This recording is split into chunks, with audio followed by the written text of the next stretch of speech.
بسم اللہ الرحمن الرحیم۔ السلام علیکم۔ صلی اللہ علی حبیبہ محمد و علی آلہ و اصحابہ وبارک وسلم۔ لاکھوں کروڑوں اربوں درود محمد اور آل محمد پر کہ جن کے وسیلے سے ہم اللہ تعالیٰ کی رحمت کے طلبگار ہیں۔ آج کے ویڈیو میں استغفار کا مشاہدہ بیان کرتے ہوئے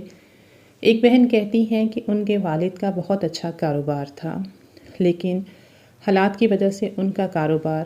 زوال کا شکار ہو گیا۔ اپنے کاروبار کو گروتھ دینے کے لیے، ترقی دینے کے لیے میرے والد صاحب نے بینک سے 35 لاکھ کا قرض لیا تاکہ میں اپنے کاروبار کو مزید اچھے سے چلا سکوں، لیکن میرے والد اپنے کاروبار کو سٹیبل نہ کر سکے اور وہ بینک کے قرض کے نیچے دب گئے۔ اب بینک والوں نے ان کو بہت تنگ اور پریشان کرنا شروع کر دیا، اتنا کہ بینک والے ہمارے گھر کے دروازے کے آگے آ کر بدتمیزی کرتے، جس کی وجہ سے ہمیں بہت پریشانی اور بے عزتی کا سامنا کرنا پڑتا تھا۔ ایک دن ویسے ہی یوٹیوب دیکھتے ہوئے مجھے استغفار کی ویڈیو میری نظر سے گزری، تو میں نے روزانہ 7000 مرتبہ استغفار پڑھنے کا عہد کیا، اور میں نے صرف خود ہی 7000 مرتبہ استغفار نہیں پڑھا، بلکہ استغفار پڑھنے کے لیے میں نے اپنے والد کو بھی راضی کیا، وہ بھی پڑھتے تھے، میری والدہ بھی پڑھتی تھیں، میری بہن بھی پڑھتی تھی، میرے ایک شادی شدہ بھائی اور بھابھی بھی تھیں، غرض کہ ہم سب گھر والوں نے روزانہ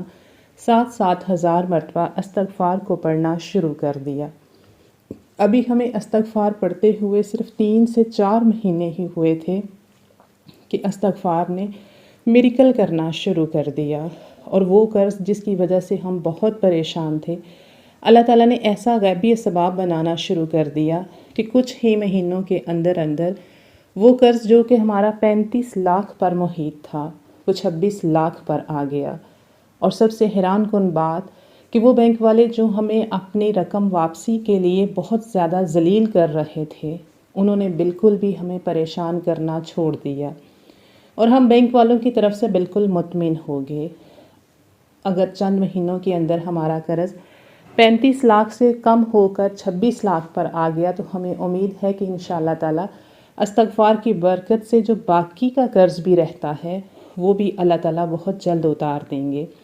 لیکن آج بھی ہمارا استغفار کا سفر جاری ہے، اور ہم اسی شوق، ذوق اور جنون کے ساتھ استغفار پڑھ رہے ہیں کہ اللہ تعالیٰ نے ہماری ذلت کو بھی ختم کر دیا اور ہمارا قرض اتارنے کا بھی ذریعہ بنا دیا۔ اللہ تعالیٰ غیب سے اسباب پیدا کر رہے ہیں اور ہمارا قرض اترتا جا رہا ہے۔